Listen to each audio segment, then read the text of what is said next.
Hi, this is Dr. Karen Becker. 5 years ago, I published a list of 13 types of pet foods ranked best to worst. That video remains one of the most popular here at Mercola Healthy Pets, as well as on YouTube. There have been a few updates I wanted to relay to you, so I thought it was time to release a sequel or a new revised list. First and foremost, when you're deciding what to feed your dog or cat, it's important to remember that your pet is a carnivore. His genetic makeup and internal workings remain essentially the same as his wild carnivorous ancestors. Your dog or cat can't move his jaws side to side. It's called lateral mandibular swing, and they can't do that. Dogs and cats' mouths only work up and down. Carnivores grab their prey, tear it into chunks with their sharp interlocking teeth, and gulp it down. They do not chew. Omnivorous mammals, like humans, have wide, flat molars designed for chewing, and vegetarian animals have lots of wide, flat molars designed for excessive mastication or a lot of chewing. In fact, some animals, like ruminants or cows, actually chew their food twice. All carnivores, including dogs and cats, also have very short digestive tracts compared to vegetarian animals. And this is because the wild carnivores eat foods, of course, that are heavily contaminated with pathogens. They're not removing the colon, or they're not removing any parts of their prey's body that could have bacteria laden in their systems. So their digestive tracts are designed to get foods in and out very quickly. They're not designed to ferment foods like vegetarians. The ancestral diet of a carnivore includes lots of variety and seasonal variability because certain prey was more available at certain times of year than the other. So there was actually a lot of variety in the diet. They thrive on consuming fresh, living, and whole foods, but not clean foods. But their diet was, in fact, moisture dense, which means a lot of water. The prey was primarily water, about 70%. It was high in protein and minerals and moderate in fat. In the wild, you won't see any obese bunnies out there. So when we think about feeding a dog or cat, it's usually moderate to low fat, but great quality fats and very low carbohydrate. The only carbohydrates wild cats consumed was what was naturally found in their prey's GI tracts and the occasional nibbling of grasses for added fiber and enzymes. Wild dogs and wolves, being scavenging carnivores, don't have nearly the perfectionistic food standards of cats. They do catch and kill and consume whole prey, but they also consume carrion, which are dead animals, and you'd never catch a cat going anywhere near anything dead. Dogs also will eat poo, grass, berries, other plant matter. In fact, research shows that up to 30% of the stomach contents of wolves contain plant matter. Commercial pet food is a relatively recent concept and has been around only about 100 years. And since then, major pet food companies have produced most of their products using a base of corn, wheat, or rice. Recognizing feeding carnivores an abundance of grains fed cancer and created fat diabetic animals, the industry turned to grain-free dry foods, which absolutely reignited the kibble industry, only this time with inappropriate levels of high glycemic starch like potatoes and pea flour. Now trendier sources of carbs are also being introduced to the pet food industry, such as lentils and garbanzo beans. In addition to increasing the carb content beyond what's species appropriate, legumes contain lectins, which are molecules that can create GI inflammation and irritation. Fortunately for pet owners, dogs and cats are among the most resilient animals on the planet. They're able to eat foods that they were never designed to eat without dying. Degeneration does occur in these animals as a result of inappropriate nutrition, but sudden death doesn't happen. This is actually how we've been able to deceive ourselves into believing that convenient pet foods are good for dogs and cats because they don't immediately die of malnutrition. However, in my opinion, we've created dozens of generations of nutritionally weakened animals that suffer from degenerative diseases linked to nutritional deficiencies. The bottom line is that for 99.9% of the time, on Earth, dogs and cats have absolutely consumed their natural diet, which is an ancestral diet of fresh foods. For 0.1% of the time, animals have consumed highly processed foods. On top of being biologically inappropriate, we add a lot of synthetic vitamins and minerals to meet basic nutritional requirements and then heat the food to very high temperatures, which at best denatures proteins and decreases nutrient value, but at worst introduces carcinogens to your pet's body on a daily basis. Two potent cancer-causing substances are created when dry pet food is made by the extrusion process. When protein is extruded, carcinogenic heterocyclic amines are created. The byproduct of extruding starches are acrylamides, both which are known to cause cancer in dogs and cats. This is a little scary if you think about the fact that most pets on the planet are eating dry food for their entire lives, and the fact that the cancer rate is skyrocketing in companion animals.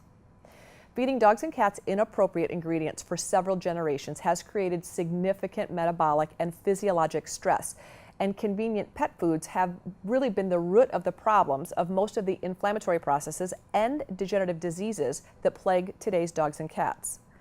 A biologically correct diet for a carnivore is a high moisture, high protein, moderate fat, and low carbohydrate. The vast majority of pet foods on the market today are the exact opposite. They're low moisture and low to moderate, poor quality protein and fat, and high in starch or carbs. All that to say, our goal is to mimic the ancestral diet of dogs and cats as closely as you can afford to do. And my list today is based off of these species-appropriate guidelines. As many of you know, I'm a huge advocate of feeding pets an unprocessed diet, as this is exactly what they were designed to eat in the wild. Now, I know some of you might be saying, I would also like to eat an all-organic, free-range, non-GMO fresh food diet. I just can't afford to. And of course, not only do I get this, my recommendation is that you feed yourselves and your pets as much unprocessed fresh food as you can afford to do. Some of my clients also can't afford to feed an all-fresh, living, raw food diet. So what they do is they offer snacks. They offer fresh food snacks for their companions. So their pets, let's say, eat an entirely processed diet for their meals, but they use what's number one on my list for their pets' snacks. And don't knock that. Actually, research does show that some healthy food is better than no healthy food at all. So if you're capable of just using fresh foods as snacks, you're still providing excellent options for your dog or cat. Out of 14 meals a week, some of my clients can afford to feed 2 or 4 of those meals in an unprocessed form, and that's a great suggestion. Some clients can actually afford to do 50-50, so they're feeding 1 meal of processed food a day and 1 fresh food meal a day. If that's what you're capable of doing, that's wonderful, but wherever you're at, don't panic. What I recommend is that you work towards providing the best food you can afford to feed. So starting at number 1 is no surprise. It's a nutritionally balanced, raw, homemade diet. This is the best food you could feed your dog or cat. It's very important not to wing it when preparing your pet's meals at home. I say this because when Steve Brown and I analyze many of the homemade and prey-model diets out there, they fall frighteningly short on trace minerals, antioxidants, including really important nutrients like manganese, magnesium, vitamin E and D, copper, zinc, iron, choline, and essential fatty acids. Nutritional deficiencies over time will cause degenerative diseases in pets. Additionally, if the diet doesn't have proper fat or calcium to phosphorus balance, it can actually cause a myriad of health problems, especially in growing animals. So it's critically important that you know your diet is balanced. The great thing about homemade raw diets is that you get to hand pick the ingredients. So if your dog is allergic to chicken, you can pick a different protein source. You also get to know deep in your heart that you've washed the veggies, you know that there's no pesticides on them, you've seen the quality of the meats that you're going to be feeding, and this should provide an enormous peace of mind because it's becoming increasingly more difficult to find ethical pet food companies that use locally sourced or even U.S. grown ingredients. With homemade food, you're in complete control of every ingredient that enters your pet's body. And of course, raw food is just that. It's raw and it's unadulterated. So it contains all of the enzymes and phytonutrients that are typically destroyed when processing occurs. Homemade food also gives you the flexibility to include a lot of nutritional variety in your pet's diet. So you can buy seasonal fruits and veggies that are on sale. You can use produce that comes from your local supermarket, or you can certainly use produce from your garden or local farmer's market as well. Number 2 on my list is a nutritionally balanced cooked homemade diet. This option gives you all of the benefits I just discussed, minus the benefits of the free enzymes and phytonutrients found in living foods. Interestingly, there are a few nutrients that are actually more bioavailable when cooked, such as lycopene. Some animals prefer cooked food, some animals prefer warm food, and some clients prefer to cook the food. And there are also some medical conditions, such as recent GI surgery or pancreatitis, where cooked food is just a smart idea for your pet. Number 3 on my list is commercially available balanced raw food diets. Again, it's critically important that the diet be balanced and that you should be quite aware that there are a lot of foods on the market out there that are not nutritionally complete. These foods should say right on the label for supplemental or intermittent feeding. I don't recommend feeding unbalanced foods without adding in the missing nutrients, or pets can have nutrition-related medical problems in the future. Commercially available balanced raw food diets are found in the freezer section of small or privately owned upscale pet boutiques. And actually now some big box stores are also starting to carry a larger selection of frozen raw diets. You can also find an excellent selection online. There are new raw foods entering the market every month with a variety of different attributes. Veggie, bone, and fat content vary widely between products. Commercial diets range from 0 to 40% roughage or veggies. And actually that impacts the amount of synthetic vitamins and minerals that must be added to the diet to make it nutritionally complete. The veggie content will also impact digestive and stool health. So if you have a dog that suffers from chronic constipation, you would want to choose a food with a higher veggie content.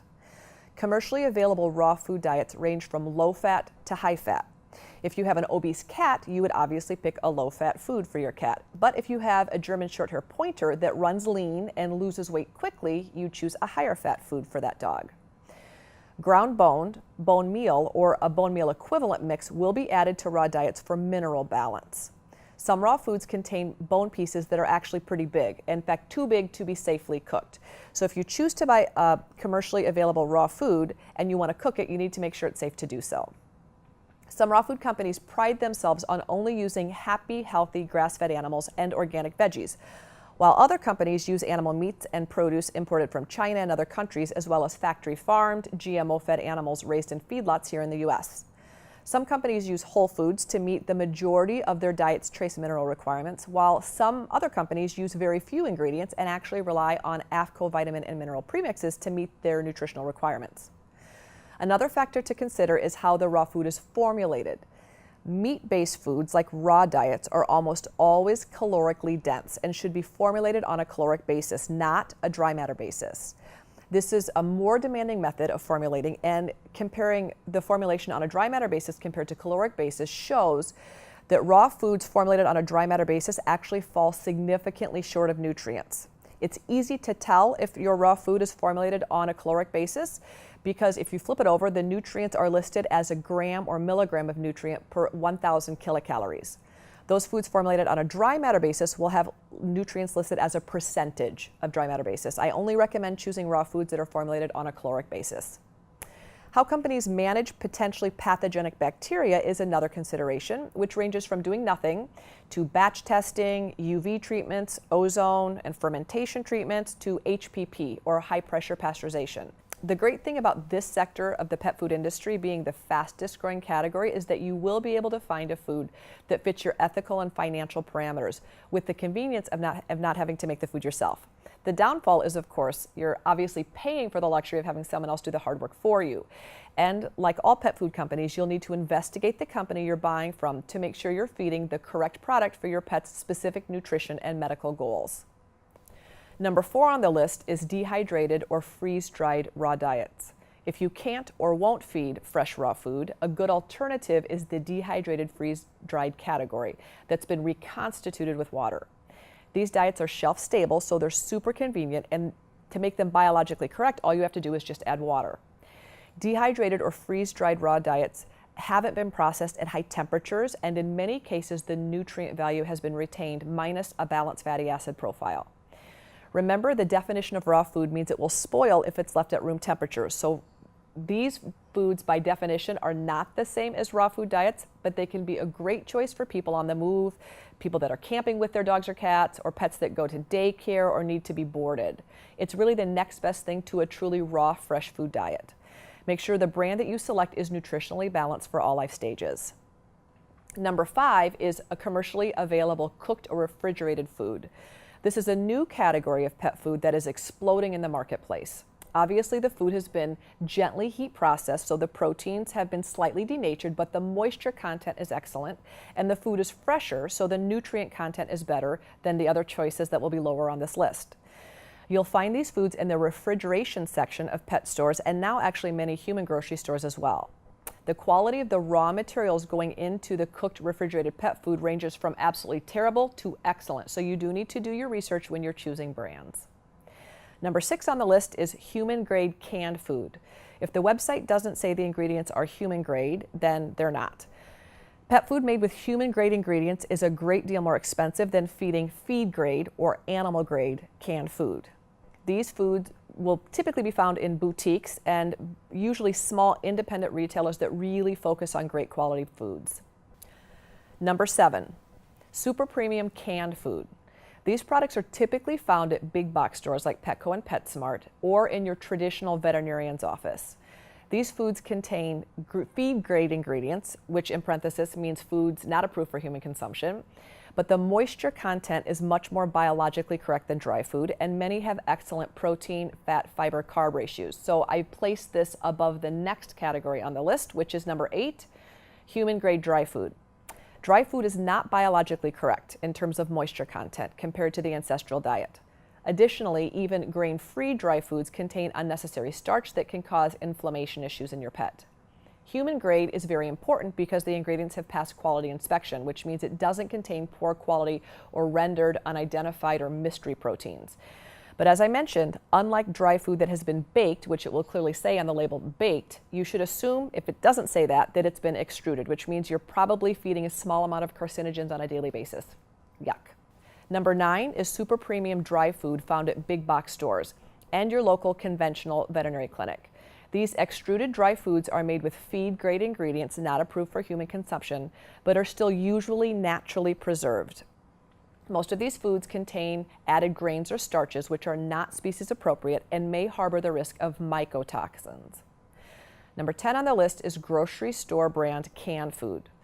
This food choice is ranked below super premium dry foods because even though the moisture content is more biologically appropriate, these foods usually contain high levels of unnecessary grains and synthetic toxic preservatives such as BHA, BHT, and ethoxyquin.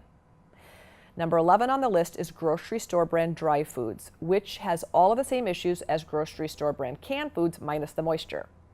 Number 12 on the list is semi-moist pouch food, which is really bad. The reason this type of food is so far down the list is because in order to make the food semi-moist, we have to add an ingredient called propylene glycol. And this is an undesirable preservative that actually is the second cousin to ethylene glycol, which is antifreeze.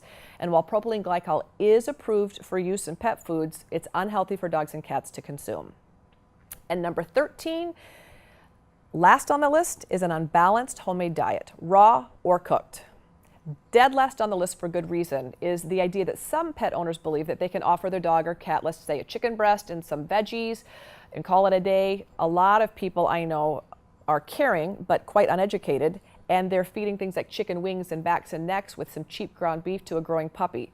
Yes, the food is homemade, and yes, it's fresh, which is great. However, the food is nutritionally unbalanced, which can cause significant, irreversible, and potentially fatal health problems, including endocrine abnormalities, skeletal issues, and organ degeneration as a result of deficiencies in calcium, trace minerals, and omega fatty acids.